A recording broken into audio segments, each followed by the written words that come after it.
Bienvenidos al Hotel Jorge Juan con Javier Aznar, un podcast de Vanity Fair y Seagram's.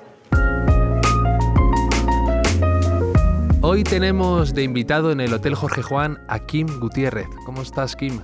Muy bien, muy contento de estar aquí. Me hacía mucha ilusión que vinieras porque, y lo digo sin ánimo además de pelotismo, pero diría que eres de mis actores favoritos y por los cuales, uno de los cuales yo voy a comprar la entrada porque me hace especial gracia verte en pantalla y disfruto mucho tus películas, soy sincero. Muchas gracias. Y siempre he pensado en que darías juego para un buen podcast aquí en el hotel. Espero estar a la altura cuando trabajo, cuando hablo sin guión, espero estar a la altura.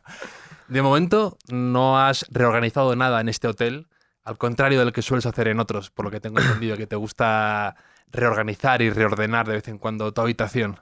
Sí, de alguna forma, creo que te refieres al episodio Pablo Motos Hormiguero, Hoteles, Exacto. Cambio Cosas. Sí, eso en realidad es cierto todo lo que dije. Efectivamente, por una necesidad de hacer confortable y supongo que familiar, y eso significa hacerlo a mi estilo, las habitaciones de hotel en las que me hospedo cuando ruedo fuera, y no siempre estando de acuerdo con los criterios decorativos de otros, pues prefiero quedarme en un minimalismo austero de paredes sin cuadros que no tolerar la visión de según qué cosas. Te cargas el cuadro a lo mejor de una escena así de caza o algo así y dices al armario esto, ¿no? Es que si fueran escenas de caza, hay escenas de caza fantásticas, pero el problema Sí, es que sí, o sea, sí. hay cosas difíciles de sobrellevar. Y apuestas por un minimalismo, ¿no? Más cuidado, me gusta eso, que de hacer tu habitación en la que estés un tiempo, que tenga también un poco de tu personalidad o tu gusto, ¿no? Si te vas a quedar ahí unas cuantas semanas, como tú en los rodajes, me parece, pues oye, ¿no? Que tiene que tener ahí un poco tu toque, ¿no? Hacerlo confortable, como dices. Sí, creo que hay tres cosas que hago en los hoteles. Una es, efectivamente, si los cuadros no me gustan, Sí, me gustaría tacto y- precisar que lo hago con mucho respeto, con mucho Por cuidado, supuesto, por supuesto. o sea, que los bajo, tal. Luego soy muy ordenado en las habitaciones de hotel. La mesa donde... Hay una mesa en la que dejo guiones, estuche con los bolis para trabajar las secuencias y todo eso, que es la mesa en la que voy a trabajar. Luego, normalmente una mesita de noche se convierte en la mesa en la que como, desayuno, hago las cenas, porque hay veces que en el ritmo de rodaje yo aprecio por la noche, por ejemplo, estar un rato solo. Entonces suelo montármelo para poder cenar en la habitación, o me pido la cena en la habitación, o tengo un kit de cosas que voy a comprar al supermercado del pueblo en el que esté, la ciudad en la que esté, y como cosas en la habitación. Entonces esa mesita de noche se convierte en mesa de comer, y luego suelo comprarme una vela. Una vela. Sí, porque... Peligroso, ¿eh? Por el detector de humos, ¿no? Puede darte a un disgusto un día, ¿eh? Pues sinceramente no lo había pensado y no me ha ocurrido jamás, pero... Porque al apagarla, el humo ese que suelta, a lo mejor uno de estos detectores lo puede confundir con un cigarro. Hasta ahora no ha habido quejas. Hasta ahora no ha habido quejas, pero tengo muchísima inquietud y muchísimo interés de repente en qué kit te compras en el supermercado para... ¿Qué incluye ese kit de supervivencia de Quim en un rodaje? A ver, esto puede ser largo. No, pero estamos aquí para... Yo quiero ir al detalle. Al detalle, vale, quiero no ir- quedarnos en vaguedades y cosas superficiales. Exacto. Quiero ir al supermercado y decir, con mi lista, kit Quim. Pues en realidad, como normalmente son las cenas lo que voy a hacer en la habitación, suelen ser ensaladas con algo de proteína. Esa proteína, por ejemplo, además, depende mucho si en el hotel hay, por ejemplo, confianza, porque vas a estar varias semanas y se ofrecen a lo mejor cocinarte cosas y te puedes preparar una tortilla por la noche o un pescado así, plancha y ya está, y tú lo aderezas con tu ensalada y tal. En caso de que eso no exista, está el mundo de las latas de atún, los berberechos, los huevos duros del desayuno que pasan a ser por la noche. En el desayuno hay otra cosa. Y luego una gran variedad de aderezos en esa ensalada que pasa por semillas, especias y frutos secos. Bueno, yo acabas de decir dos cosas que forman mi pirámide de alimenticia de la semana, que es atún y conservas así, que un poco berberechos o mejillones, pero sobre todo como bonito en cantidades industriales. Sí, sí. y frutos secos, que yo, vamos, me alimento de frutos secos. Puedo vivir a base de anacardos. Mucho omega 3, esto está muy Mucho bien. omega 3, es verdad, eso me dijeron. Y a mí, además, me lo dijo un médico, omega 3 está en los mejillones y berberechos y frutos secos. Y yo me lo adapté y dije, fenomenal, a morir con esto. y me lo como un montón. Que acabas de estrenar Amor de Madre en Netflix con Carmen Machi, dirigida por Paco Caballero la película. ¿Cómo ha sido ese rodaje y estás contento con el estreno y todo esto después de, bueno, el parón de la pandemia y estas historias?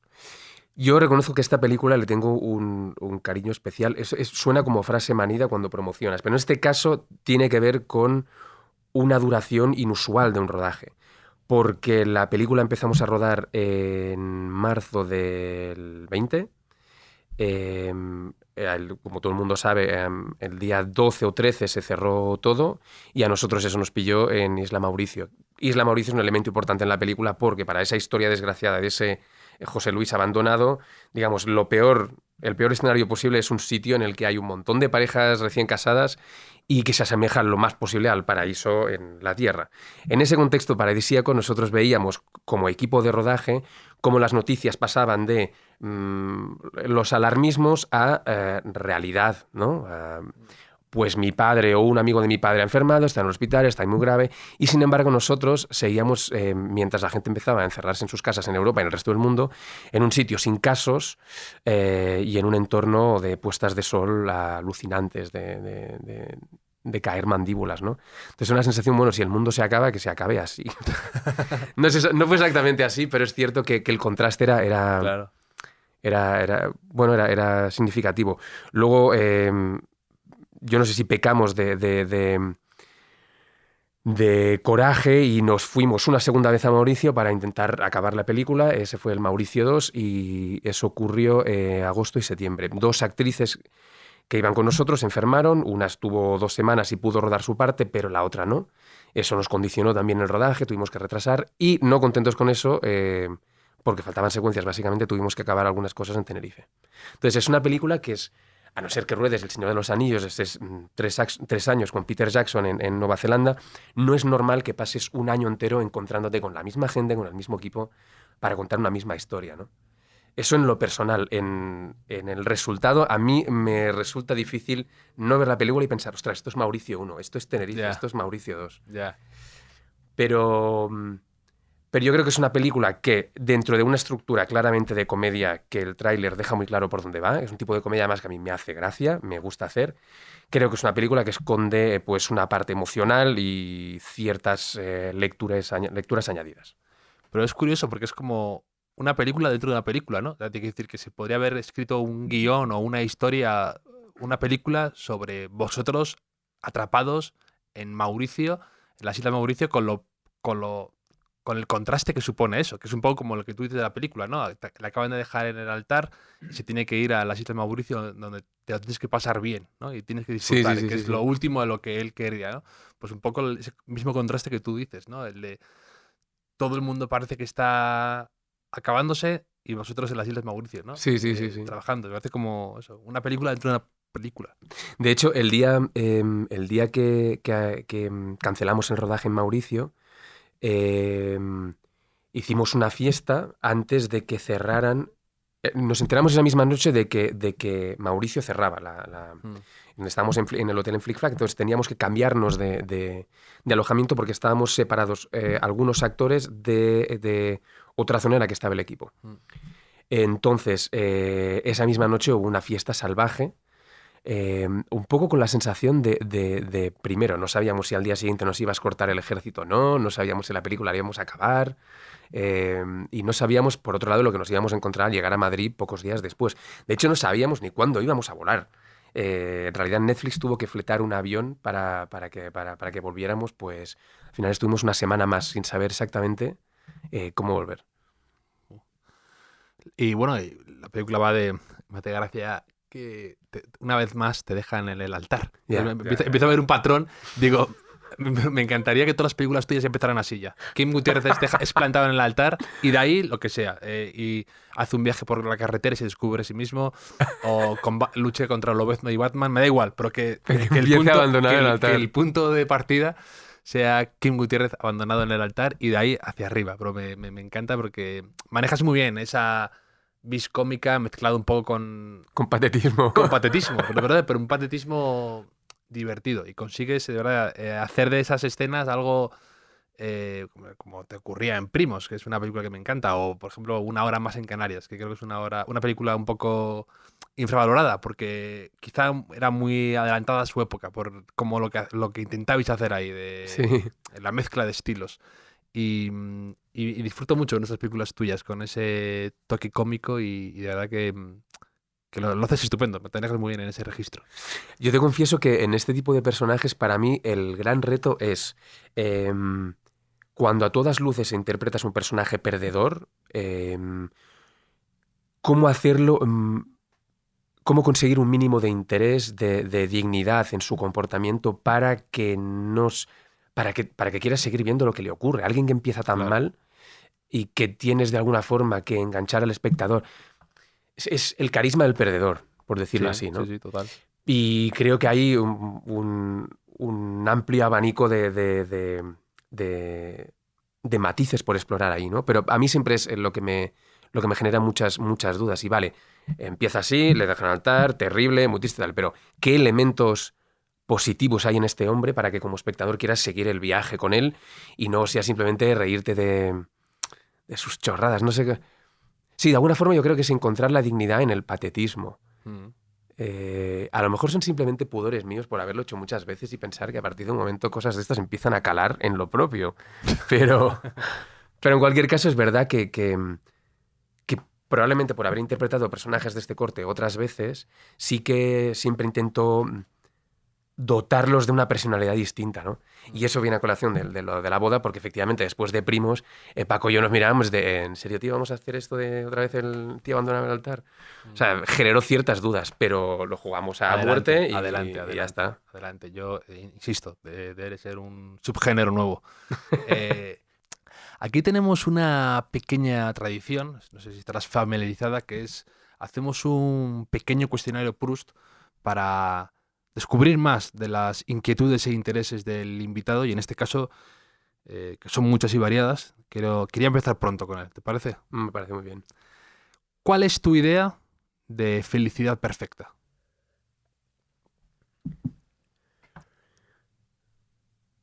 Conseguir el silencio mental y... un poco menos engolado. Creo que la aceptación la aceptación de tus cosas, de las cosas que más vergüenza te dan. Suena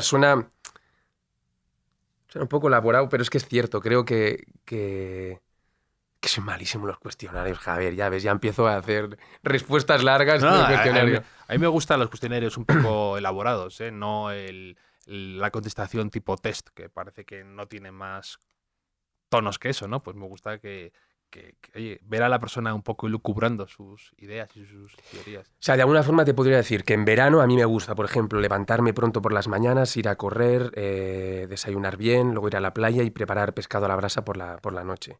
Y es cierto, pero me parece que mi idea de felicidad también tiene que ver con, ante un momento complicado en el que no sé encontrar respuestas, saber ser paciente conmigo mismo y permitirme, en esa parte cíclica, a lo mejor un poco más incómoda, eso, darme paciencia para encontrar respuestas a una solución que no sé. Y creo que ese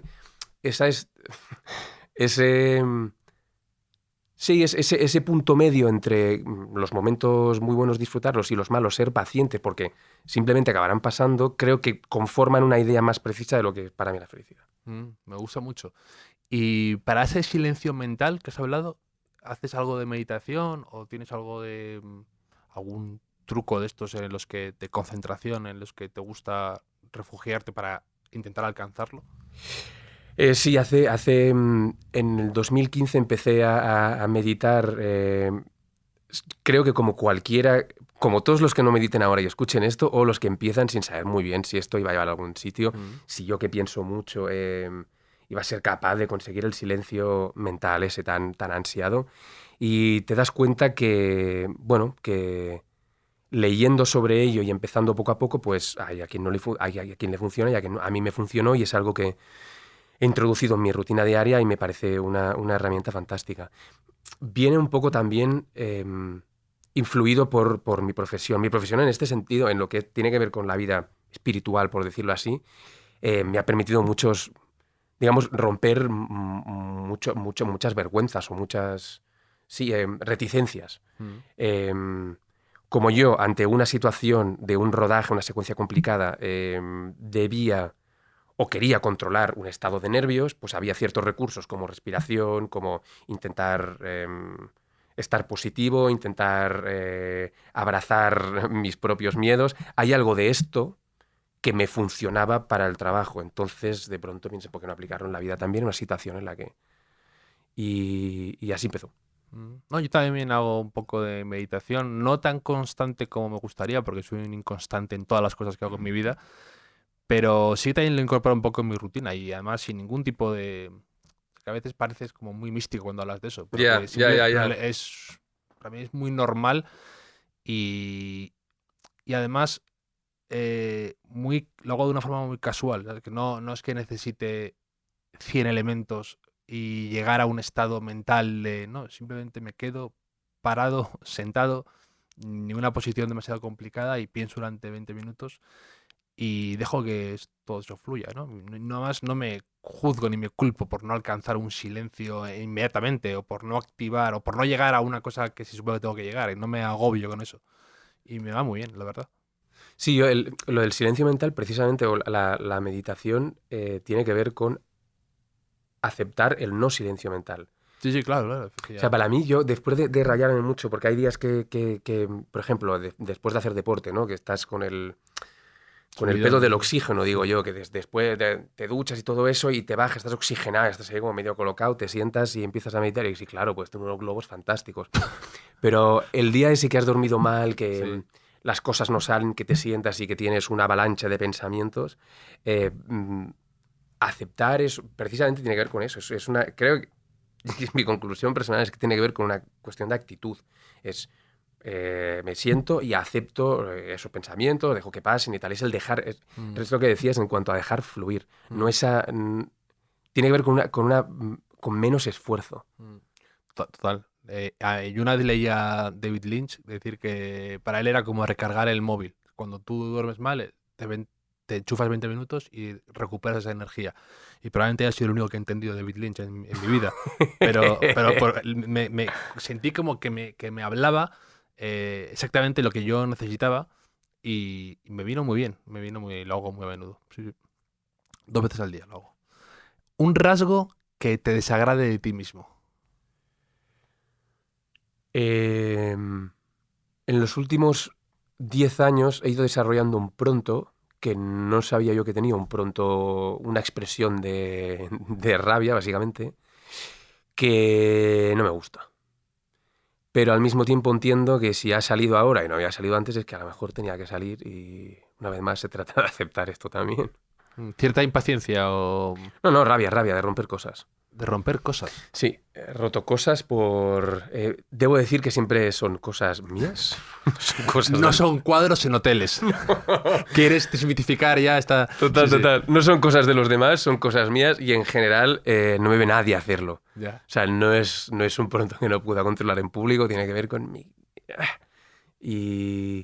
Pero es lo mismo, no sé, es un rasgo de carácter que ha aparecido en los últimos 10 años. Yo antes no tenía ese pronto. Y bueno, me da la sensación que si ha salido ahora, pues por algo será. O sea, yo creo que voy a mejor como persona. Entonces, si sale esto, entiendo que forma parte del proceso. Del proceso, sí. Un rasgo que te desagrade en los demás. Que te canse o que te enerve un poco. A ver. Iba a decir que intenten darte lecciones, pero creo que la cuadratura mental. Supongo que porque aprecio mucho la flexibilidad mental, la capacidad de adaptarse y la gente muy obcecada con sus ideas y... Es que pero como todo tiene que ver con mis propias historias. yo en los últimos años también me llevan unos chascos de cosas que yo estaba seguro que eran de una forma y resulta que no.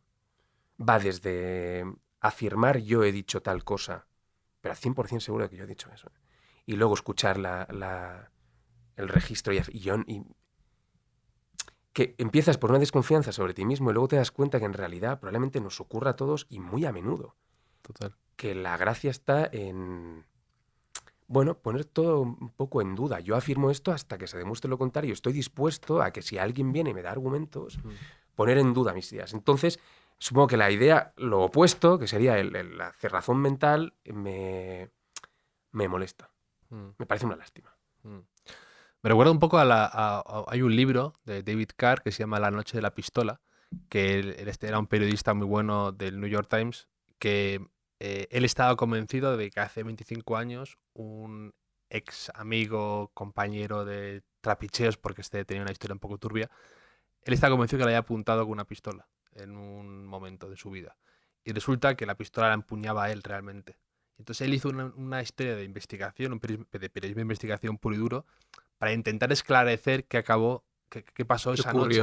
Porque lo que dices tú, hay certezas que la memoria es muy tramposa. Incluso cosas tan fuertes como esto que te cuento de una pistola, que te puedes, al paso de los años, te puedes acabar tú mismo manipulando tu propia historia. Y esas cosas ocurren y es interesante. Y a veces hay que, pues eso que dices tú, lo de estar abierto a saber que se te pueden desmontar teorías que tenías muy asentadas. Sí. Mira, los terraplanistas. Exacto. Resulta que la Tierra era plana, no sabíamos. A propósito de la película Amor de Madre, mientras la veía, yo pensaba un poco en mi madre. Y yo pensaba también, digo, que si tú, Kim, ¿qué has aprendido de tu madre y algo que admires de ella? Buah, es que mi madre es un ser muy especial. Digo eso porque, sin entrar... Es que hablamos mucho en mi casa. ¿Eh? Hablamos mucho en mi ¿Habláis casa. mucho? Sí, los conflictos... O sea, si pecamos de algo es de poner los conflictos encima de la mesa y hablarlos hasta acabar agotados. Entonces, yo sé muchas cosas de mi madre y ella sabe muchas cosas de mí. Entonces... de mi madre me admira su capacidad de supervivencia. De supervivencia no porque le hayan ocurrido cosas terribles, sino ante a lo mejor unas cartas vitales no del todo favorables, ponerse a sí misma y el estar mejor como prioridad número uno. Lo cual a veces... Esto lo vas... Bueno, da igual, lo vas a escuchar porque ya lo hemos hablado. Lo cual a veces, como hijo, puede resultar un poco ingrato, porque hay momentos que, como hijo adulto, que te has separado bien de tus padres, yo he hecho terapia, he matado al padre y a la madre, lo he hecho bien. Pero inevitablemente hay momentos que sorprende que tu madre sea un ser independiente, ¿no? Y que a veces es incómoda que defendiendo defendiendo aquello en lo que cree, para ella, de pronto es como, hostia, mamá, pero ponlo un poco más fácil, ¿no? Pero al mismo tiempo la lección me parece positivísima de seguir luchando por encontrar aquello que te hace feliz, aquello que te beneficia, de como preguntarte constantemente si las variables que tienes en tu vida están bien. Y eso me llama un poco a José Luis otra vez, porque creo que la película, Amor de Madre, de alguna forma, detrás de la comedia y detrás del patetismo inicial, lo que plantea es un poco un canto a la vida. José Luis le ocurre lo que le ocurre, no porque sea un imbécil sin atractivo alguno. Él ya sospechaba, como dice en algún momento de la película, que eso no iba bien. No iba bien, esa relación no iba bien y él lo sabía. Pero era más cómodo ir tirando que... Entonces, cuando tú, digamos, te acomodas en una vida que no te hace muy feliz y vas tirando, pues... En algún momento hay alguien o el otro elemento de la pareja decide que, bueno, que ella se iba a buscar algo mejor para ella, ¿no? Probablemente yo lo hubiera dicho antes del día de la boda. O sea, yo creo que recomiendo manifestar las dudas un poco antes. Pero es sorprendente a veces la capacidad que tienen las personas de seguir adelante se hace camino al andar y Sí, para sí. adelante con lo que sea y bueno, ya veremos, ya Sí, veremos. sí, a ver lo que ocurre. Yo no sé, yo siempre lo he dicho en broma, pero que en determinadas circunstancias he llegado un momento con todo el mundo invitado, con todas estas cosas, yo no me echaría para atrás por muchas dudas que tuviera. Yo Digo, yo, tampoco. yo digo, mira, no, pero solo por el papelón, solo por las explicaciones, solo por la situación, no sé, aunque descubriera que es una asesina en serie, digo, bueno, ya cositas tenemos todos. Ya. Sí, sí, totalmente de acuerdo. Digo, Totalmente de acuerdo. no me expongo yo a esas cosas. Digo, para adelante y ya está, y con todo.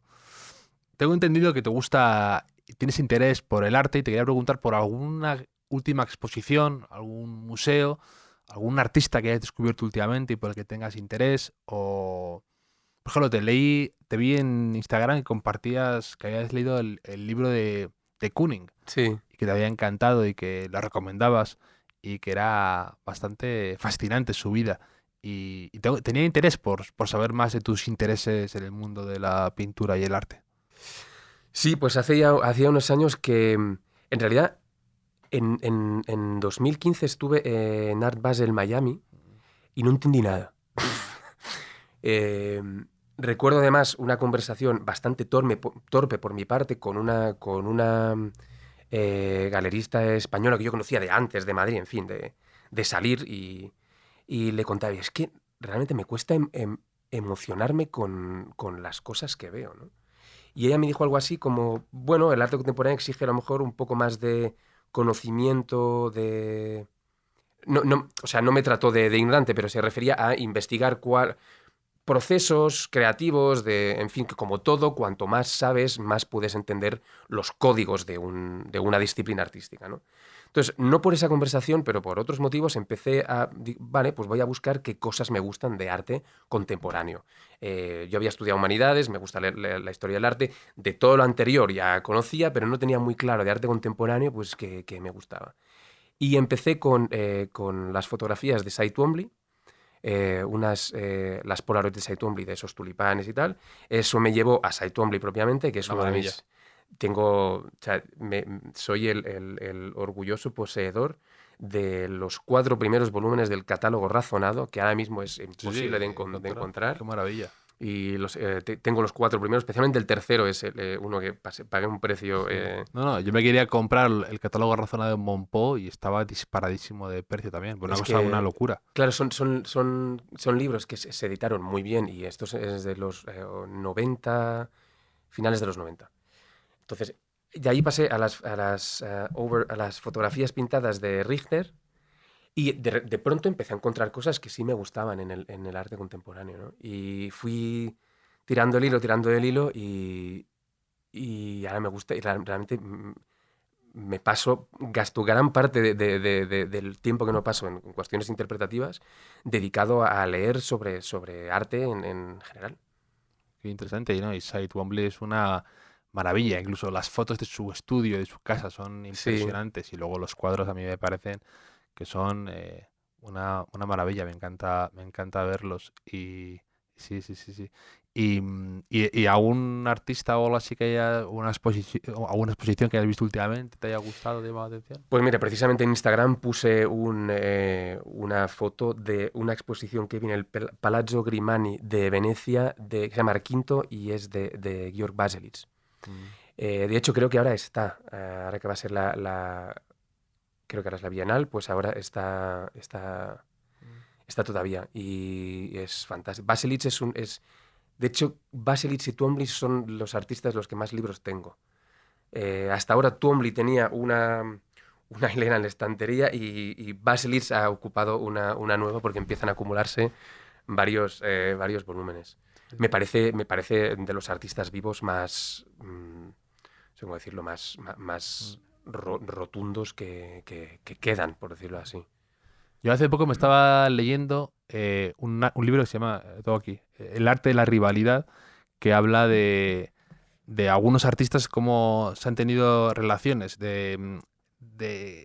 por un lado, creativas y por otro lado también de rivalidades, ¿no? De cómo a veces, pues como en todas las áreas de la vida, en todas las profesiones, siempre hay con coetáneos hay cercanías y grupos y también hay al mismo tiempo cierta competitividad, ¿no? Sí, sí, sí. Por querer, porque al final llegas al mismo público, tienes exposiciones colectivas conjuntas. Entonces hablaban de Kooning Y y Pollock. Pollock, que tenían relaciones tirantes, eran muy amigos y a la vez estaban condenados un poco a rivalizar. Sí, sí, sí. Y Sí. eran de caracteres muy distintos los dos. Sí. Y estaba fascinado con la historia de los dos. Y vino aquí Andrés Amorós, que fue director de la Fundación Marc hace años, y le pregunté, porque en la Fundación Marc hubo una exposición muy bonita y muy buena hace muchos años de Kooning. Y este señor, Andrés Amorós, era el encargado de hacer la exposición. Buah. Y me contó una historia muy graciosa que me decía que,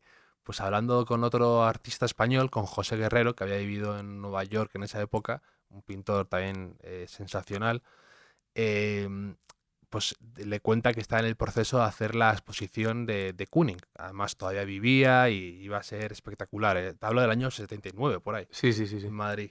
Entonces consiguieron cuadrazos de Kooning y lo tenían ya montado.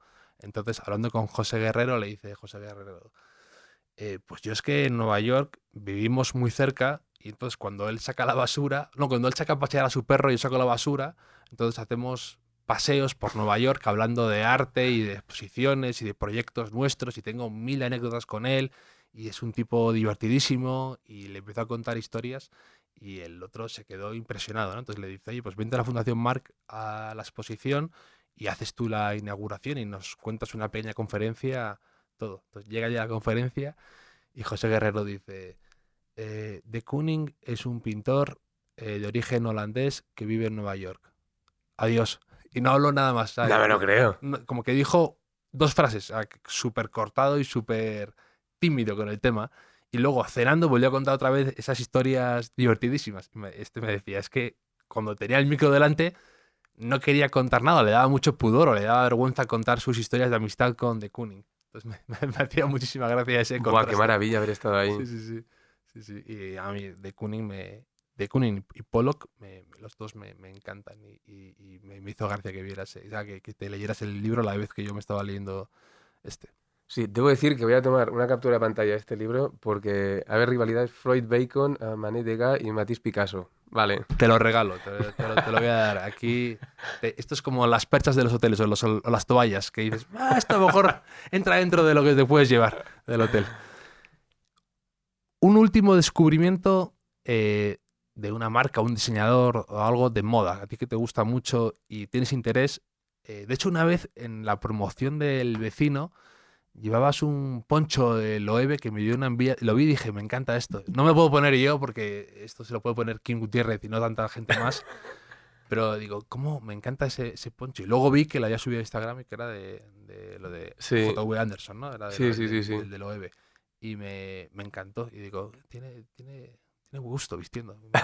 Yo quiero salgo del azul marino y que cada vez que me salgo del azul marino me pongo nervioso y digo, ¿a dónde vas? Al estudio 54.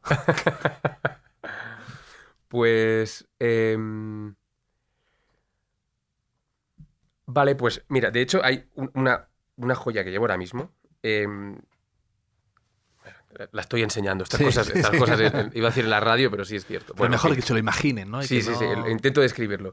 Es de una marca que se llama Corítica, que es de Barcelona. Tienen página de Instagram y se puede visitar. Corítica con K y creo con K al principio y Q antes de la A. Lo pondremos en las notas del podcast. Sí, vale, gracias. Sí, creo que no sé si lo he dicho bien, pero empieza con K. Y los encontré porque tienen un vínculo con la mujer de mi hermano, las chicas que lo hacen, y es un tipo de joyería como muy wabi-sabi, por decirlo así, me pareció extremadamente limpia. Es una pieza trabajan distintos metales, pero hay algo de la pureza del oro. Es oro al 90 y no sé cuántos %, que prácticamente no tiene aleación, entonces conserva las propiedades. Y hay algo de esa pureza del oro mezclada con unas piedras volcánicas en las cuales te puedes poner, al ser piedras volcánicas, el perfume o el aceite esencial que te pongas permanece más. Y había algo de eso, de no solamente que, sin duda, estéticamente me gusta, porque si no...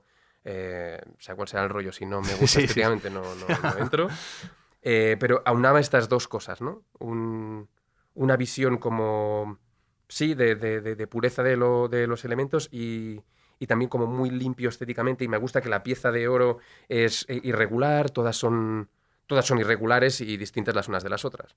Y ya está. Qué chulo. Sí. Qué chulo. Pues te la dejas aquí por el libro. Esto va así. Vale, Esto va así. vale. Una virtud sobrevalorada.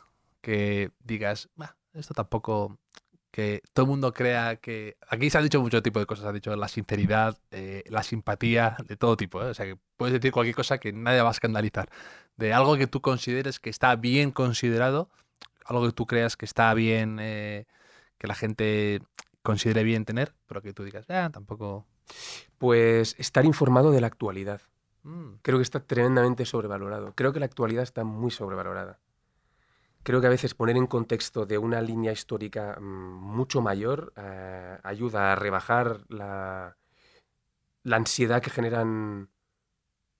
Sí, creo creo que además hay algo que tiene que ver con el tipo de periodismo, espectáculo que creo que vivimos, que siempre ha sido, pero creo que ahora todo ha llegado a límites para mí. Digamos, ver las noticias con una música de fondo como si estuviera a punto de entrar Mel Gibson en Braveheart, me da la sensación que le confiere a la actualidad un carácter de peligrosidad o falsa épica que no favorece nada. Quien haya adivinado a qué programa me refiero, debo decir que ideológicamente probablemente es con el que más cercano me siento. Pero aún así me da la sensación que el espectador que no tome conciencia de ello sale de ahí y piensa, pues que están los tanques Sí. en la calle ya, ¿no? Ya. O sea, y creo que hay que tomarse las cosas con más calma.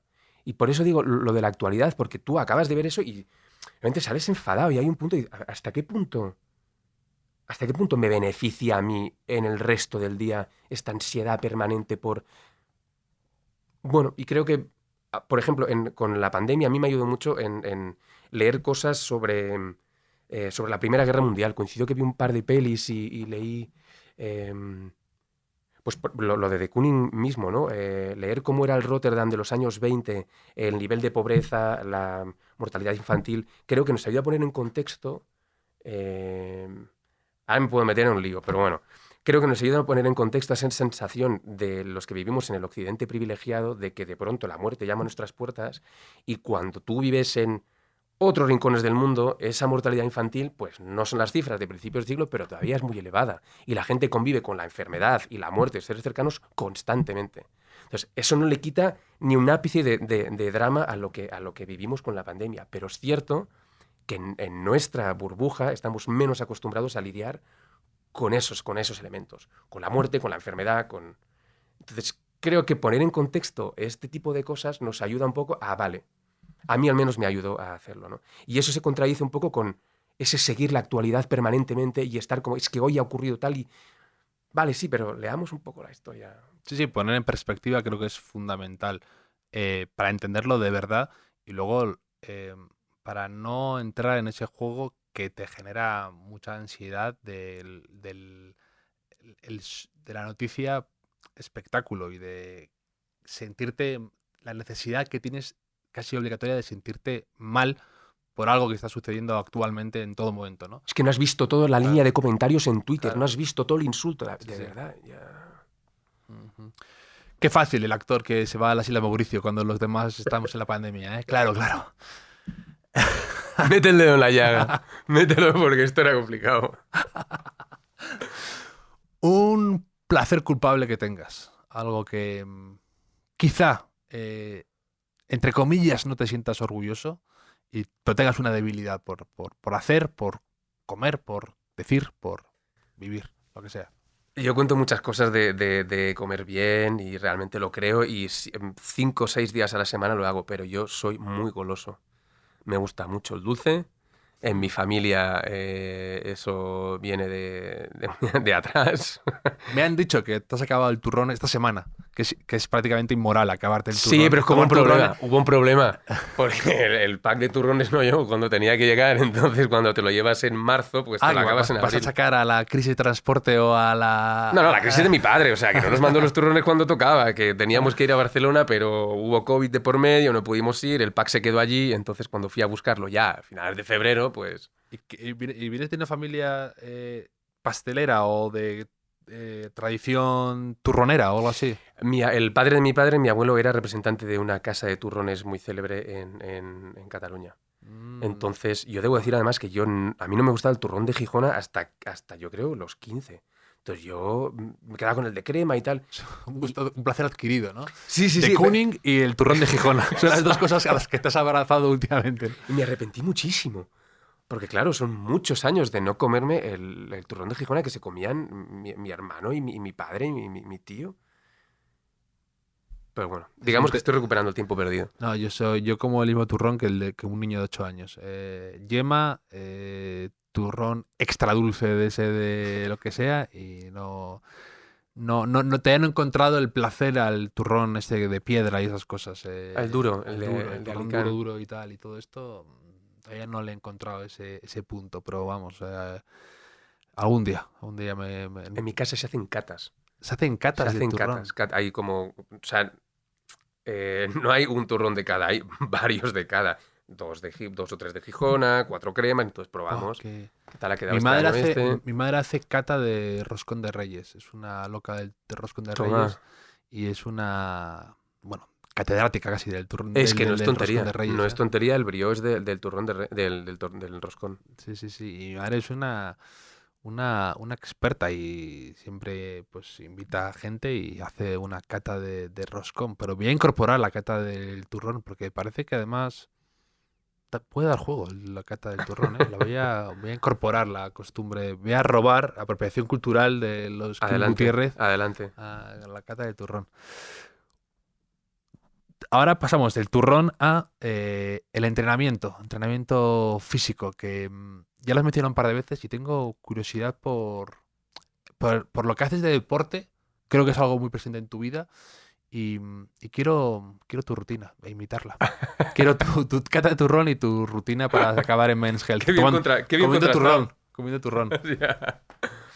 Pues yo he hecho cosas muy distintas. Yo empecé jugando a baloncesto a los 9 años, jugué hasta los 20, luego lo dejé un año, ese año, al cumplir los 20. Como Jordan y dijiste, I'm back. I'm back, sí, pero I'm back con un estado lamentable, un estado físico lamentable.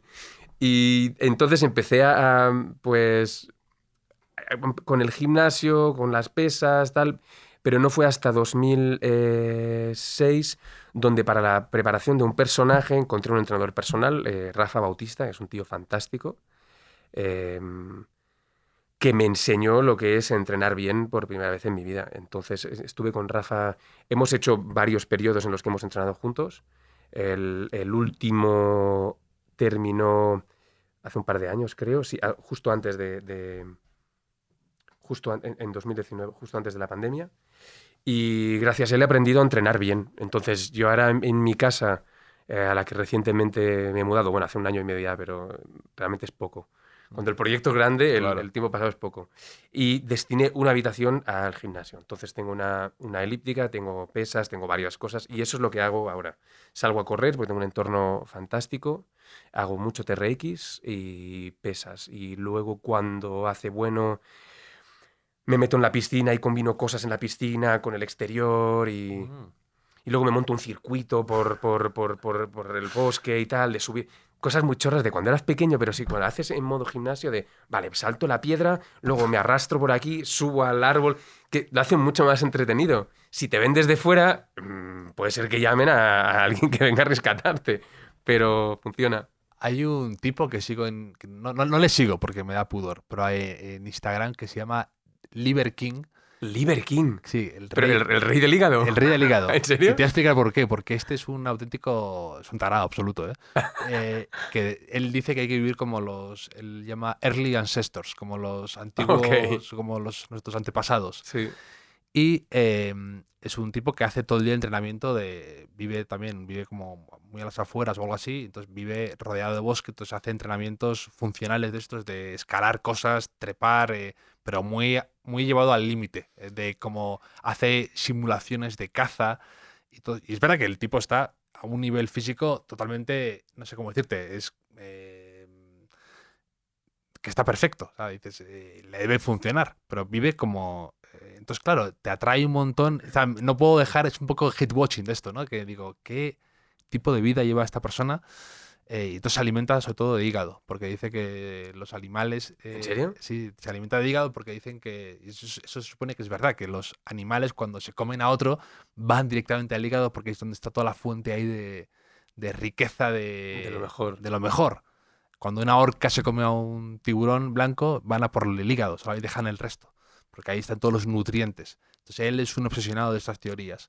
Entonces, claro, es un poco entre magufo, entre sus teorías y luego los ejercicios que hace, que son un poco locura, arrastrando cosas durante no sé cuántas horas y tal, no puedo dejar de verlo a la vez. Es una cosa... Estás generando, o sea... Sí, sí, sí, sí. Me estás generando un problema. Quiero que le eches un vistazo porque es un poco eso, entre interés, curiosidad y inquietud, pero es curioso el tipo. Liver King. Sí, Por ello. A por ello. La primera película que viste 2 veces en el cine. A ver, yo acabo de cumplir 41, en el 94 pues yo tenía 13. Para mí ver Pulp Fiction fue algo, la vi en el cine y la vi 2 veces en el cine. Y luego me sabía los diálogos de memoria. Entonces yo creo que fue la primera. Había algo de naturalidad, sí, algo muy novedoso en ese lenguaje, en esa forma. La peli tiene muchas cosas que eran muy novedosas en ese momento. Yo probablemente sin saber nombrarlas, había algo que me atraía de esa película, que he visto muchas veces después. Pero creo que es la primera película que con ganas vi 2 veces en el cine.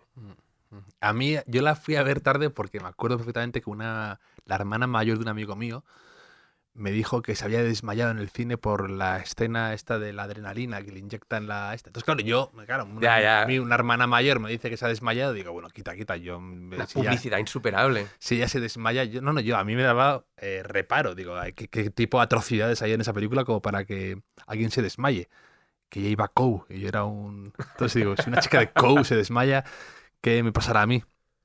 Y luego la vi y me dejó impactadísimo también lo que dices tú, la manera de contarla, como el desorden cronológico, no sé, muy de Tarantino, Sí.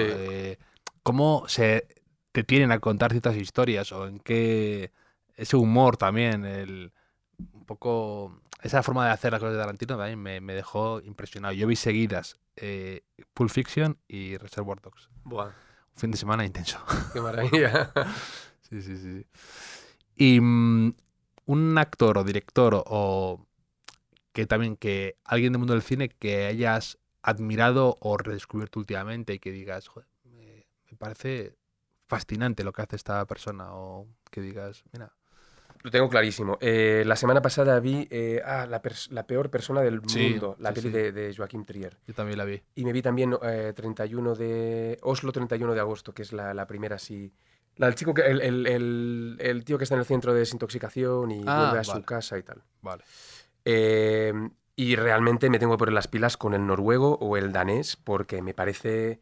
Hay algo de... He visto más cine escandinavo, Susan Bayer o Bier, no sé cómo se dice. Sí, Susan Bier, la de Dos hermanos. Perfecto, sí, El Mundo Perfecto. Creo que ganó o estuvo nominada con Incendios, con Anson Dis, para la mejor película de habla inglesa ese año. Y la ganó ella, creo. Y ella tiene un par de películas más, no tan espectaculares, pero hay algo del cine escandinavo que me gusta mucho, a ver si sé contarlo. Y a mí me molesta especialmente en los guiones los giros no justificados. A ver si consigo explicarlo. Tú me puedes contar lo que sea, y yo me puedo creer lo que sea de los personajes, pero me lo tienes que servir como espectador. No hay nada gratuito. En esa película de La peor persona del mundo hay un momento en que la chica hace un crush a party. Entra en una fiesta una fiesta a la que no la han invitado. una donde boda, hay, ¿no? En una boda. Sí. ¿De dónde viene el tipo de chica? De entrada no es lo que esta persona haría, pero se toma el tiempo de enseñarte nada, son 5 segundos del plano en el que ella lo ve, en el que valora, y entra, ya está, con eso ya me lo vendes. No hay gratuidad. Bueno, no sé, a mí me da la sensación que no hay esas cosas gratuitas que a mí me molestan tanto en otro tipo de cine. Y este tipo de coherencia a mí me flipa. Son muy realistas. Es como si estuvieran muy cerca de... Sí, que son auténticas, ¿no? Por algún modo. Y que no abusan de... A mí también me molesta mucho el giro excesivo porque sí y el solucionar las cosas rompiéndolas. Que a ti a lo mejor te gusta por tu rabia que tienes. No, pero no, el de no. solucionar una escena rompiendo algo, ¿no? O con un escándalo o algo así. Si a veces sientes que no fluye, que necesitan hacer algo estrepitoso para poder tener continuidad, ¿no? Y no es el cine de los Dardenne. Quiero decir, no es un cine prácticamente contemplativo. No, es que es perfectamente posible una historia de trama como es la de La peor persona del mundo con la veracidad de los reflejos humanos, no lo sé. A mí la peor persona del mundo, además, muchísima gente la está viendo y lo veo, que está teniendo mucho... Sí, joder, me alegro. Que está funcionando bien, que te pregunta gente, ¿la has visto? Tienes que verla, lo notas que está en la conversación. A mí lo único que no me gustó de esa película, y no es ningún destripe ni nada, pero hay una escena en la que ella tiene como un viaje lisérgico, por así decir, Sí. y ahí subraya, habla de todos sus traumas, y me parece demasiado explícito. Digo, prefiero intuir todas esas movidas que tiene en su cabeza sin que me las cuentes por un viaje lisérgico. Entonces me parece demasiado que te lo subraya, ¿no? Y te dice, mira, estos son sus problemas. Exacto. Estos son la lista de sus problemas, la lista de sus historias. Cuando realmente ya lo estabas notando viendo la película. Sí. Me pareció una escena demasiado bajo la nariz, ¿no? Como se dice, como demasiado Sí. obvia. Sí. Y pero me parece una película muy buena y más de estas que te generan unas ganas tremendas de viajar a Oslo. O sea, que es una gran contribución para el turismo de, Totalmente de acuerdo. de Oslo. Totalmente Y me de pareció acuerdo. una película muy, muy interesante y que me gustó, sí. ¿Una serie que estés viendo últimamente o que te haya gustado mucho? Te confesaré que me compré un pack de Friends y que no había visto la temporada. Que te compraste un pack de un Friends. pack de Friends de todas las temporadas de Friends. De DVDs. Como en 2002. Sí, no es que me lo compré. Yo creo que me lo compré en 2010, una cosa así. El pack de los DVDs de Friends. El que tiene... Yo tenía uno que al DVD le dabas la vuelta. Sí, ese es. Esa edición es. Sí, que estás ahí viendo. Lo veías por dos caras. Sí, y tienes que dar la vuelta al DVD. Uno tiene como letritas negras y el otro nada. Entonces, si no hay nada, sabes que tienes que cambiar de disco. Pues, y lo estoy viendo ahora. Estoy viendo la temporada 8, 9. Con Clara Lago siempre decimos que Friends... yo cuando tengo que hacer cosas de comedia y vengo a hacer drama, por ejemplo, hay como varias pelis que me gusta ver para ponerme en contexto de Sí, comedia. para sintonizarte, ¿no? Sí, para cambiar el... ¿Y cuáles son esas? Depende un poco de la película, pero el mundo Adam Sandler, el mundo Seth Rogen, toda esta Sí, gente... todo de Joe Apatow, sí. todo ese universo. Y Amy Schumer, para hacer cosas más recientes, Super Salidos, por ejemplo, la peli... Y de hecho me gustaría hacer una referencia otra vez a Amor de Madre, y es que de alguna forma Amor de Madre es Super Salidos, pero entre una madre y un hijo, o sea... Sí. La peli está, es que me gusta esta referencia. Con Paco Caballero lo hablábamos, que en realidad está construida como una buddy movie. Y son madre e hijo, pero se hablan como si fueran dos colegas que se conocen mucho, que se permiten la confianza de decirse burradas y tratarse mal a momentos. Sí. Y quererse mucho al mismo tiempo, ¿no? Pero ese tipo de diálogo cruzado a mí probablemente es la referencia más tangencial que encontrar, ¿no? Para Amor de Madre. Pero es cierto que Super Salidos... A mí también me recordó un poco a Entonces llegó ella, también un poco, ciertas cosas sí. que me gusta mucho esa comedia romántica. A mí también, muy sí, divertida. es muy guay. Y sigue con es que aquí hemos hablado mucho de Super Salidos, es una película de culto en el hotel, de verdad, ¿Sí? me encanta. Y la escena en la que llega McLovin con su nuevo carnet. Carne. Esa escena entera es majestuosa, de verdad. Me parece que es cumbre de la comedia. Es épica, Está- sí, me sí, parece sí. divertidísima, muy bien construida. Jonah Hill está espectacular, Michael Cera, y cómo empiezan con ese tira floja cuando le dice que solo se ha puesto McLovin. Y el otro le dice, Sí, ¿pero sí, quién eres? McLovin. Sil, Sí, Sil. que es que sí. Ah, no, el otro le responde, el McLovin le responde, ¿por qué no te pones Muhammad? Dice, Sí. Muhammad es el segundo nombre más usado del mundo. Leed un libro, imbéciles, o algo así. Es sensacional, o sea, es muy buena película y a mí me gusta reivindicarla. También sale Emma Stone, además, no sé, y luego de esa... Me hace gracia a estos actores, además, que les conoces haciendo una película de instituto y de repente Jonah Hill Jonah Hill, sí, le, sí, le sí. sigo viendo como un niño y ya... Ya ha hecho- dirigió una ya película. dirigió películas muy buenas, A 90s. la del que está ambientada en el mundo de skaters y todo Sí, esto. sí, sí. Y luego, bueno, cuando hace el papel suyo ese de Del El Lobo de Wall El Street. Lobo de Wall Street es desternillante. Ah, Ese no, una humor de barbaridad. Scorsese le va perfecto a él. Sí, y además yo me imagino, él lo ha contado muchas veces, pero la sensación de ser Jonah Hill y hacer de la mano derecha de DiCaprio en una peli de Scorsese, yo creo que es como, después de este ya está, tío. Sí. Y la hermana de Jonah Hill también es bastante graciosa, que sale en la Sí. película esta de Book Smart y tiene bastante gracia, sí, sí, sí. ¿Coleccionas algo? Tengo entendido que eres algo de coleccionista de ciertas cosas. Bueno, no sé qué te habrán dicho. A ver, ¿qué te han dicho? Y en función de eso, ¿cuáles son mis cartas y tú muestras las tuyas, no? No, yo sé que eres un... ¿Cómics, libros o...? Sí, y que coleccionas zapatillas y que algunas no han pisado asfalto. No, no han pisado, no han pisado asfalto. No, la Jordan realmente, lo del sneakerhead, a mí es solo con Jordan y OGs, o sea, originales, las que Sí. son, las que imitan de alguna forma, son reediciones de los modelos que yo vi y no pude comprarme cuando era adolescente y empezaba a jugar a baloncesto, ¿no? Y por ejemplo, del sneakerhead revival 90s baloncestístico fue durante el confinamiento ver el documental de Netflix. El del último baile. El del último baile. Bueno. Entonces yo me ponía mis zapatillas Jordan, esperaba además, como hacíamos antes, porque Imagino, con la con la cinta. cinta en el pelo, la camiseta de tirantes, claro, confinamiento, da igual, o sea, hacíamos cosas raras. O sea, nadie, Nadie ¿sabes? te iba a juzgar. Había cosas haciendo cosas mucho más extravagantes. Sí, sí, sí. Entonces, vale, la gente, además creo que era los martes o los lunes, que Netflix lo iba soltando Sí, como, sí, sí. como, o sea, era un revival global, como veíamos las series antes. Entonces yo ya me ponía las zapatillas, tal, aplaudíamos fuera, venga, pum, y ahora, tal, cenar y... Claro, La verdad más es tú que- siendo de Barcelona, claro, pillaste todo el momento del Dream Team en Barcelona 92 Sí, y yo no, demás. no vi nada de eso, no vi nada de eso. O sea, no fui a ver No, partidos, pero digo, me enteré de todo claro, el folgorio, tengo pósters de esa época. claro. Y además hay una imagen que es impresionante, él paseando, Michael Sí, Jordan, sí, con el con ese anuncio, supercartel. con el cartel debajo, es parece sí, sí. una fotografía profesional, ¿no? Que podría estar expuesta en algún lado.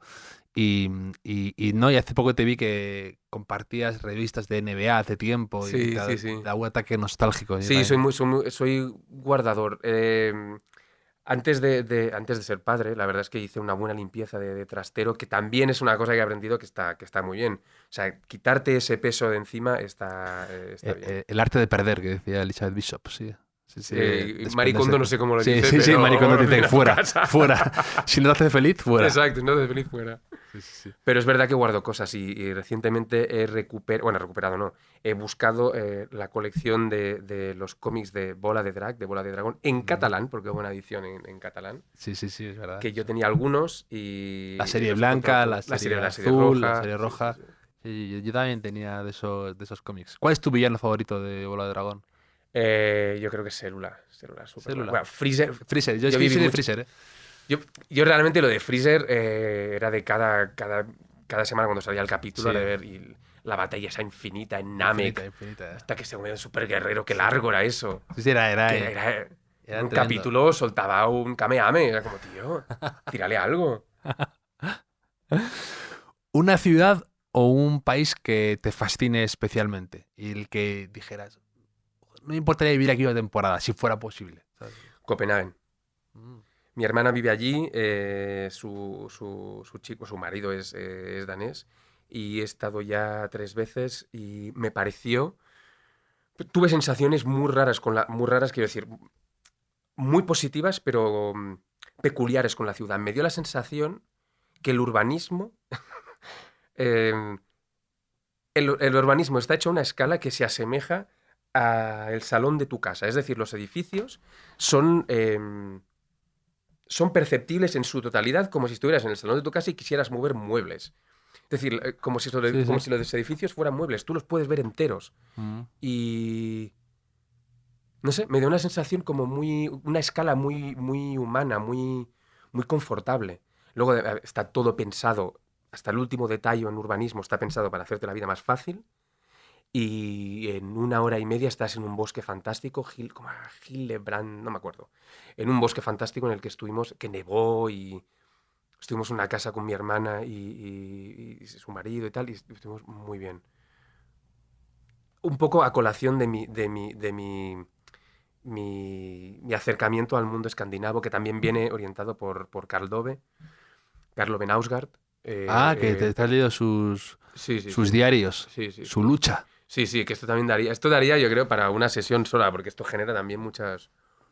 Él mismo, su figura, lo que supone en la literatura, el tipo de cosa que hace, lo que es criticable, lo que es loable, Knausgaard. En cualquier caso, hay cosas de él que me han gustado muchísimo y me he guardado los tomos para cada verano. O sea, es un libro que leo en verano por poder leerlo a gusto. Mm. Los 5 veranos consecutivos me he leído los... Da mucho que hablar. Bueno, para empezar, ya el hecho de que sea algo que él se ponga siempre en las portadas o que le pongan a él en las portadas, ¿no? En los cubiertos de los libros, su cara, está un poco a veces en las entrevistas, parece que está como muy encantado de haberse conocido, ¿no? Total. Y, a mí que me encanta leer diarios, que es un formato así muy diario, muy Sí, sí, sí, sí, sí. intimista, me he leído varios y me han gustado. Y por el mismo tiempo, ves ahí ese toque un poco narcisista que a veces es un poco agotador en Sí. él, pero a veces pasa con algunos autores que te parecen interesantes, y los lees, y bueno, los lees porque hay que leerlos y por saber más de ellos, ¿eh? Me pasa con Emmanuel Carrer, que a mucha gente le fascina, a mí me cansa, me cuesta a veces, ¿eh? A mí el mejor de Carrer me parece el del... ¿cómo es? El del... El adversario. Sí, Mm. me parece... Luego el del Reino es como empiezas, pero hay un momento que es Sí, que sí, sí. Manuel... Sí, sí, sí. Se te ha ido un poco el tema. sí, ¿Sabes? de la misma temática, por ejemplo, el de Saramago, el de Saramago, ¿cómo es el Evangelio de Mm. Saramago? eh, que no tiene nada que ver, pero sí sobre esta historia, sobre la religión, tocada de manera tangencial, ¿no? Me pareció mucho más... No sé, Carrer me cansó... Sí. ¿Y te has leído el de yoga de Carrer? ¿O No, tienes interés? O no? Está bien, es que se empieza a contar sus historias y sus movidas. Y ya tuvo la historia esta con su exmujer, no sé si lo sabías, que digamos que una parte no la ha podido publicar porque tenía un contrato firmado con con su mujer con su mujer de, oye, no puedes publicar según qué cosas porque, bueno, ya te conozco, Manuel. ¿Tú crees que la mujer de Nausgaard tendría que haber hecho una llamada a la mujer de Carrer a lo mejor? Pero ahora, no sé, ¿va a publicar algo la mujer de Knausgaard, me suena? O algo así, he leído hace Ni poco. idea, ni idea. Algo como un poco la respuesta, ¿no? Como un poco estas cosas que a veces Uf, que pasan, ¿no? Como...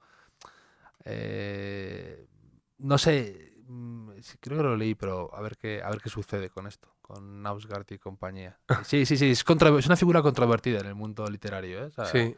es curioso, tiene muchos tiene mucho crítico y luego también mucho adulador, entonces es difícil a veces Difícil encontrar encontrar un el punto medio, punto sí. medio, sí, sí.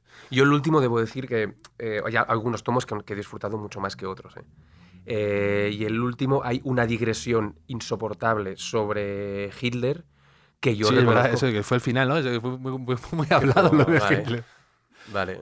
Sí, sí. A unos le da por yoga, a otros por Hitler, son digresiones de estos. Y discrepo mucho en sus criterios educativos sobre las cosas que cuenta de cómo educar a sus hijos. No, no estoy en absoluto de acuerdo. De hecho, me enfadó cosas que decía. No voy a entrar en nada concreto. Claro, pero es verdad que a veces hay autores que estar de acuerdo a veces está sobrevalorado, ¿no? Que dices, es que, Sí, sí, bueno, sí. tú te conformas tu propia opinión a veces comparándola y no estando de acuerdo con otros autores y escritores. Y eso es sano, ¿sabes? El problema es eh, cuando tú lees a alguien y dices, ¡buah! Soy literal. Sí, No, sí, sí, sí. eso es el problema, cuando tú empiezas a coger la personalidad de otros autores y no tienes tu propio mundo con el que compararlo, ¿no? Sí, sí, sí, Eh, sí, sí. ¿Cuáles son tus, digamos, tu hoja de ruta o mandamientos o lista que tienes para cuando empiezas un rodaje? Algo que, pequeñas 5 cosas que te, te gusta tener siempre como para, ya por rutina, ¿no? Un poco lo que decías de, pues cuando voy a hacer una comedia me gusta volver a ver estas 5 comedias que me gustan o estos actores porque me ponen en sintonía o si lees algo determinado o si al revés te dedicas a leer el guión y te abstraes de todo lo que está sucediendo a tu alrededor en esos momentos. Si tienes algo así. Depende un poco de cada proyecto, pero sí que hay un cierto un patrón que sigo. Esto empieza por la reunión con el director. Es decir, yo hago una prueba o me ofrecen un personaje, me leo el guión. A veces haces la prueba sin leerte el guión, pero en cuanto a la cosa es, me flipa, vamos a por ello. Siempre pido una reunión con el director. Una reunión larga en la cual yo le hago una entrevista o que si me dejan grabo. Ah, Y sí. sí, en la que hago todo tipo de preguntas que tengan que ver con la historia, con el personaje, qué espera él de mí, qué quiere contar de no solo lo mío, sino de Sí, sí. contexto. Me parece muy importante saber, de alguna forma estableces además un compromiso de vamos a jugar a esto, ¿no? Y hay directores que les apetece, directores que no, y esto evidentemente cuando se puede hacer se hace, cuando no, no. Entonces, con esa información yo me voy a casa y empiezo a montar pues el personaje. Y yo soy un actor de libreta. O sea, lo único que grabo es la entrevista, luego tengo la libreta para cada rodaje en la que escribo desde diálogos internos del personaje, referencias que pueden ser y que luego no son, cosas que podrían ser y luego no son. Me he acostumbrado a hacerlo e inmediatamente cuando empiezo a pensar en un personaje, empiezan a venir cosas. Algunas están bien, algunas no, pero lo escribo todo. Escribo mucho de lo que tiene que ver con el personaje. Y luego me preparo un montón. Yo ensayo mucho en casa. Si los directores quieren ensayar, yo estoy encantado, me parece lo mejor. Pero yo practico mucho en casa, me parece, es una gran parte de mi trabajo, el trabajo que hago yo solo. De hecho, me estresa cuando hay poco tiempo, como suele ser habitual, Ya. y de pronto tienes ensayos ya con otros actores cuando tú no has tenido el tiempo para hacer el trabajo previo de construcción, ¿no? Que a lo mejor hay veces que no es necesario que sea muy complejo porque son personajes que son cercanos a ti, pero aunque sea cercano a ti, hay un universo tan complejo por crear Mm. que aunque no se cuente de manera literal en el guión, luego eso aparece en momentos que es algo que disfruto y que me gusta cuidar. Mm. Qué curioso lo de grabarte tiene bastante sentido, la verdad. El de grabarte la conversación con la persona que va a hacer la película para saber qué quiere, qué tiene en mente y luego está bien, pues qué tiene en la cabeza de influencias, de cosas Esto y... reconozco que esto lo copié de Bardem. Yo no sé además si él lo hace o no, pero en un documental del año 2000 o así, que creo que se llama El oficio del actor, creo que es Mariano Barroso reúne a Bardem, a Tosar y a Eduard Fernández en una conversación de actores. Yo este documental me lo he visto Claro, claro. y No, además en el momento en que yo empezaba, ¿no? De actor que había hecho tele, que empezaba a hacer teatro y que quería hacer cine, vamos, me parecía que lo que hacían ellos es lo que yo tenía que hacer en la vida. Entonces, lo que Bardem contaba esto, que les hacía una entrevista, que les preguntaba muchas cosas y dije, vaya, saco, si lo hace, tío, yo lo hago también. Entonces, no lo he hecho siempre. Al principio no lo hice porque no me atrevía, pero luego, a medida que me he ido haciendo mayor, le he encontrado sentido a de alguna forma establecer un compromiso con el director de esto es lo que vamos a hacer y ser como muy yo le, a mí me gusta pensar sobre el personaje, me gusta meterme en terrenos pantanosos si hace falta. Entonces quiero ver si la persona que tengo delante quiere meterse conmigo en el mismo terreno y también para saber tú dónde te metes, porque si es un director que no quiere entrar ahí, tú tienes que saber cómo manejarte tus herramientas para que eso no sea un conflicto y en rodaje darle lo que él quiere y tú hacerte la bola que quieras, pero que no entorpezca eso. Creo que me parece importante ese primer encuentro en profundidad de poner las cartas encima de la mesa. Mm. Y cuando ¿ensayas en tu casa? ¿Te grabas o no? Me grabo, ¿Te grabas? me grabo muchísimo. Buah, eso debe ser un poco... O sea, que tiene que ser duro. O Te sea, digo, prometo que llega un momento que no te ves como claro, que te ves como una tercera persona. total. Claro. Es más, pienso, aquí la frase tal, aquí no sé qué. A ver, qué llanto tan feo. No, este gesto. No. O sea, como realmente Sí, lo profesionalizas, sí, ¿no? sí, Lo que sí. tiene que ser, ¿no? Dejas de pasar vergüenza de ti mismo. Luego, cuando pasa un tiempo y estás en otra piel y te ves los vídeos esos, dices, hostia. Pero en el momento a mí me resulta tremendamente útil. Sí, pues claro, pues como un jugador de baloncesto, un jugador de fútbol tiene que ver otra vez sus partidos para saber Por qué ejemplo. errores o qué fallos. Y supongo que nadie quiere estar examinándose y seguro que ves 100 defectos y que nunca vas a estar contento del todo, pero es parte, igual que yo hago con el podcast, me tengo que volver a escuchar y siempre digo, ¿por qué dices eso? ¿Por qué esa expresión? ¿O por qué esa palabra? Pero bueno, es parte del proceso no, y es fundamental hacerlo, un poco ser crítico con lo que estás haciendo, ¿no? O sea, tú de hecho has hecho bastantes reflexiones que me han parecido muy interesantes y que me han hecho pensar a mí, de cuando tú hablas de un poco a veces ¿no? El esfuerzo mental que hay que hacer a veces contigo mismo y que dices que el ser actor te ha engañado, te ha enseñado a veces a poder ver y diagnosticarte a ti si acaso sentimientos, emociones, tal, porque estás acostumbrado a hacerlo por el personaje, ¿no? Por estudiar el personaje. Y que entonces Sí. eso te ha enseñado unas herramientas para cuando te pasa algo o demás, verlo en perspectiva, un poco lo que tú decías, ¿no? Verlo como en una tercera persona, ¿no? Y me parecía muy, muy interesante esas reflexiones que hacías sobre lo que nos pasa a nosotros en la cabeza y cómo que tú tienes facilidades por ser actor para detectarlo eso, ¿no? Sí, es como que puedo verlo desde lo que decías, como si fuera una tercera persona. Hubo para mí un día como muy clave que, en el que me di cuenta que para preparar una secuencia yo llego de mi casa, me visto tal y me preparo para la secuencia mientras me están esperando en el plató. Entonces yo me genero unos pensamientos de manera consciente y esos pensamientos me llevan a unas sensaciones que son las que necesito para el personaje. Entonces yo cuando me tiro 8 horas, 4 horas rodando una secuencia emocionalmente cargada, acabo, yo no tengo ningún problema de si me voy yo, si se va el personaje, no, me voy yo. Lo que ocurre es que eso tiene una resaca, ¿no? Entonces yo, yendo al coche, un día me di cuenta de, vale, esto yo lo estoy generando conscientemente, pero en mi día a día, ¿cuántas veces no me doy cuenta y estoy haciendo lo mismo? Es decir, generar pensamientos sobre cosas que me generan estados de los que en principio no soy consciente y me generan malestar.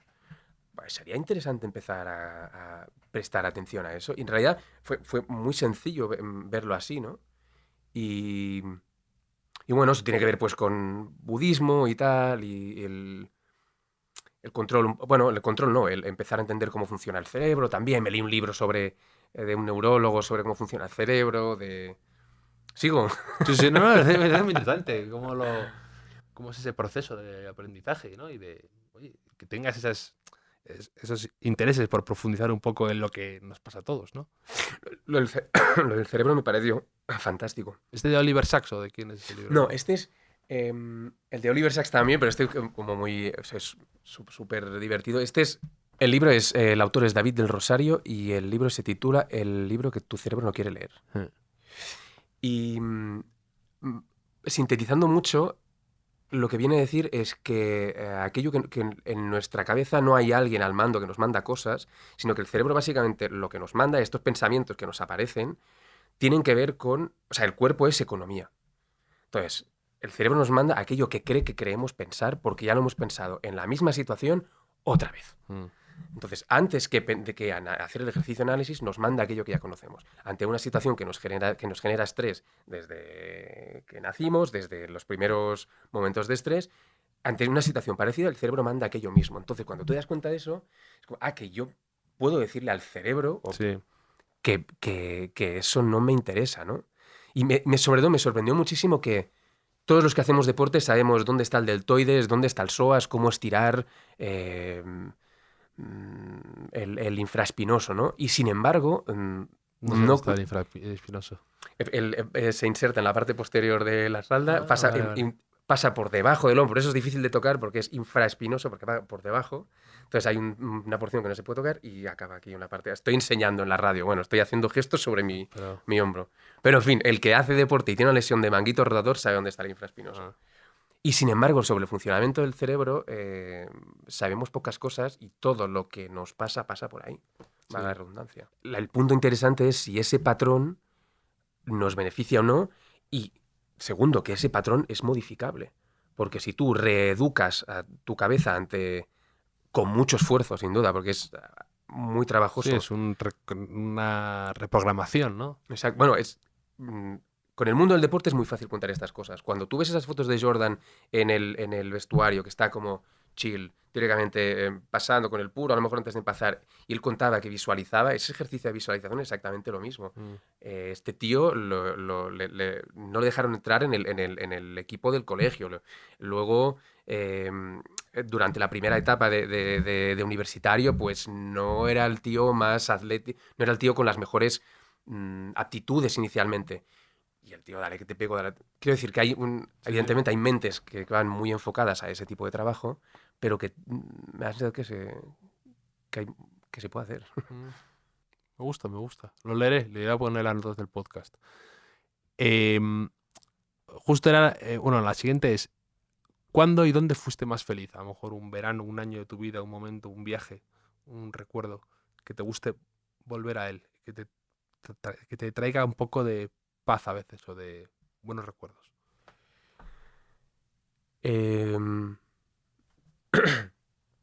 Yo suelo ir a Formentera en verano y en general he sido siempre muy feliz allí. Un verano en concreto...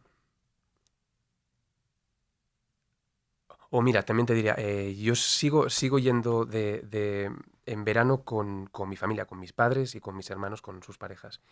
Y después de años de mi hermano ya tenía pareja hacía tiempo y mi hermana había tenido parejas más estables y ahora un poco el que menos, el primer verano en el que nos reunimos los tres hermanos con pareja estable, que todavía son las que están ahora, ¿no? Sí.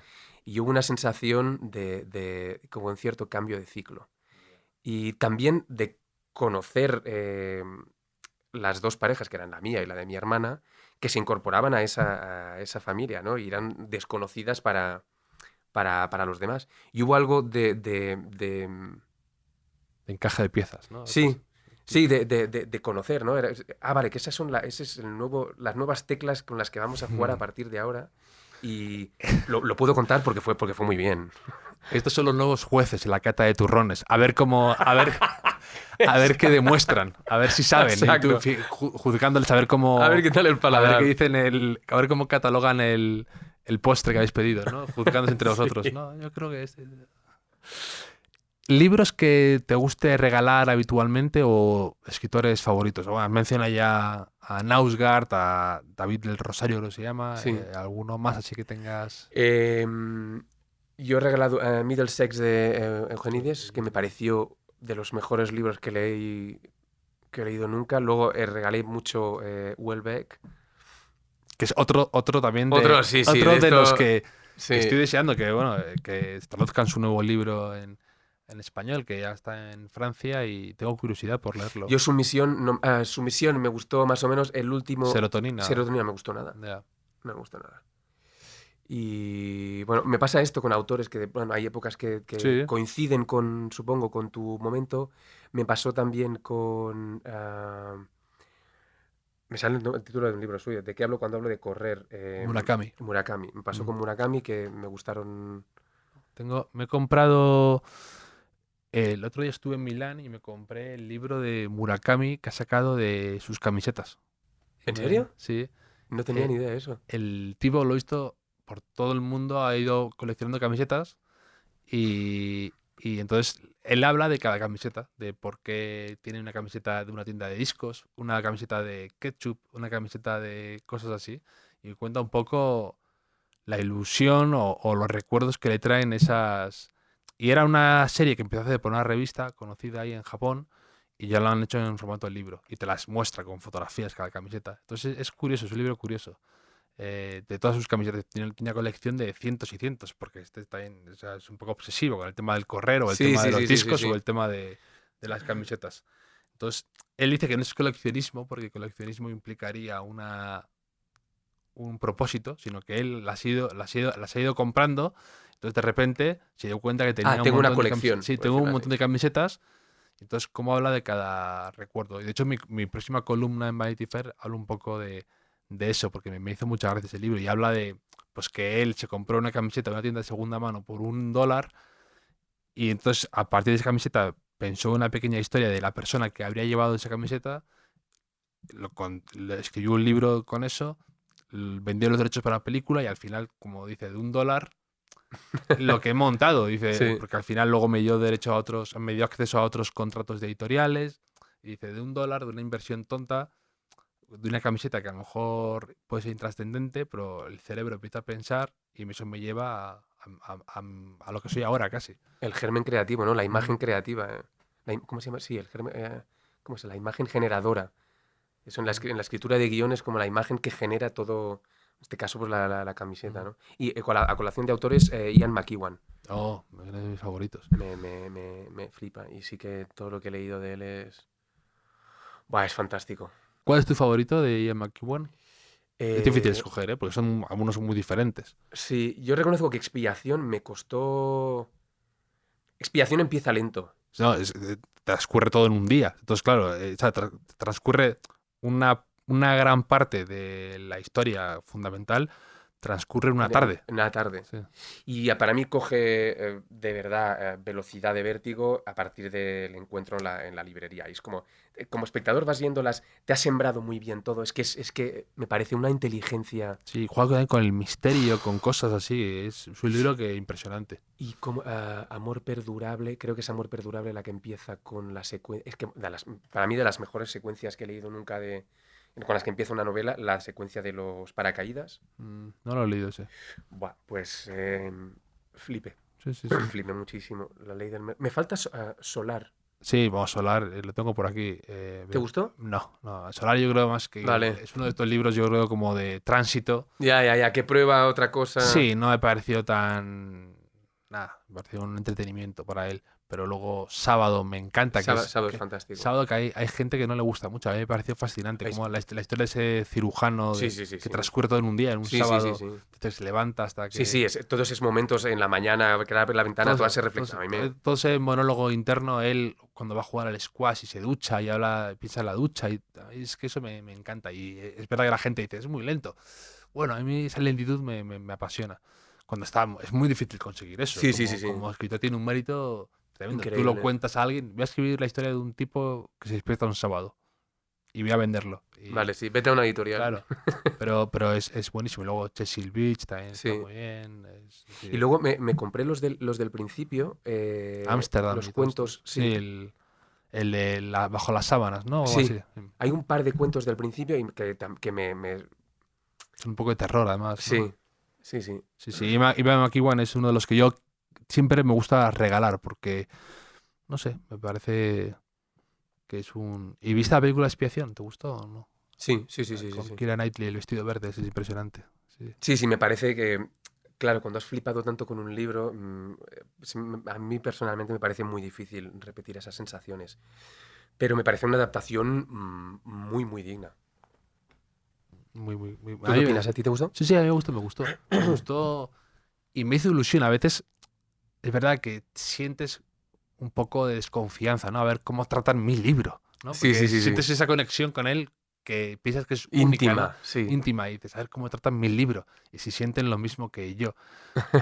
Hay un libro que me encantó, por ejemplo, se llama One Day, de un escritor que se llama David Nichols, que aquí hicieron la película que se llama Siempre el mismo día o algo así, con Anne Hathaway y otro actor.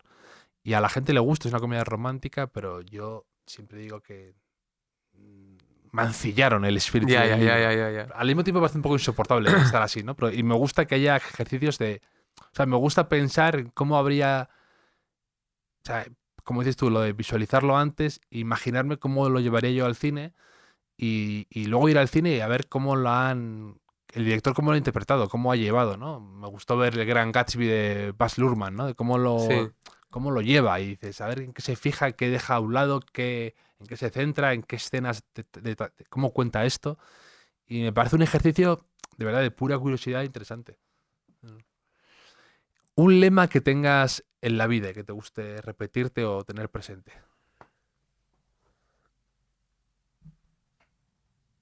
Te voy a decir, como en inglés, el keep it simple. De... oh, yo tomo bastante Yogi Tea. Y Yogi Tea tiene una... Ojo, esto que Yogi Tea, que es... Es un té Yogi Tea, son unos tés como ayurvédicos y tal, pero se puede encontrar bastante fácil en herbolarios y tal. Y vienen con unas frases que supongo que son citas pues, budistas o hindús o algo así. Y hay una que yo las suelo guardar porque te estás tomando el té, estás en tu movida, a lo mejor antes de ir a dormir y estás con tu run run y le dices, ah, vale, guay, vamos bien. Y hay una que dice... say it straight, dilo como de cara, de manera suave y con una sonrisa. O sea, como di las cosas de cara con una sonrisa y con buenos modales. Y me parece un muy buen lema. Ante esas cosas por ejemplo, de una situación en la que vas a rechazar, por ejemplo, algo o te encuentras una... Es ¿cómo le digo yo a esto? ¿Cómo...? Sí, que empieza a dar rodeos, empieza a dar disculpas y parece que al final que... Y es de... Solo debes sentirte culpable cuando haces daño adrede, ¿no? Lo demás es ser correcto, claro, ahorrarás mucho dolor y confusión. Sí, me gusta. También lo del mantenerlo simple, también un poco... Hay una frase que también me gusta, la de... Hazlo, make it simple but significant, ¿no? Como hazlo simple, pero a la vez que importe, sí. ¿no? Que tenga un peso, que tenga algo de... que es compatible, ¿no? Que a veces creemos que el hacer las cosas de una manera simple y sencilla automáticamente es hacerlas peor, cuando no. Me gusta mucho eso. Había algo, una de las... Yo hay libros que necesito subrayar con lápiz. Subrayo libros de lectura. Y había una... Me gusta como dices con lápiz, como diciendo, no he pasado a hacerlo con boli. No por boli, no, porque me parece demasiado. Y flojito. Sí, con cierto pesar, ¿no? Sí, un lápiz 2H. ¿Vale? Uno que... O sea, que no apriete mucho. Ya sabemos tus filias con lápices y bolis y que tengan un peso determinado. Y... Poca broma, ¿eh? Total. Con la elección de lápiz o boli de Kim Gutiérrez. Sí. Poca tontería con eso. Pues en el libro de Kooning hay algo como al principio. Habla de que él buscaba la cercanía a lo propio y la épica al mismo tiempo. Y hay algo de eso, de lo íntimo, aquello que parece que no importa a nadie, pero que es aquello propio, aquello que es verdaderamente genuino tuyo, y la épica al mismo tiempo. Como lo de estar por casa y la épica al mismo tiempo. Sí. Es que me encantaría saberme la frase de memoria como haces tú muy bien todo el rato, pero no he venido tan preparado. Eso lo decía mi amigo Manuel Jabos, y dice, estrella de rock en la intimidad. Eso es, me parece que a veces ser importante, ¿no? Que el darle importancia y ser épico en la intimidad, en las pequeñas cosas y en los pequeños momentos es importante. Sí, me gusta mucho esa frase. Me la apuntaré y la compartiré también en las notas del podcast. Pues Kim, me ha encantado tenerte aquí en el hotel. Ha sido un placer hablar contigo y ver la película Amor de Madre, que espero que sea un éxito en Netflix. Y espero volver a encontrarnos pronto por ahí y seguir charlando de estos y muchos temas más.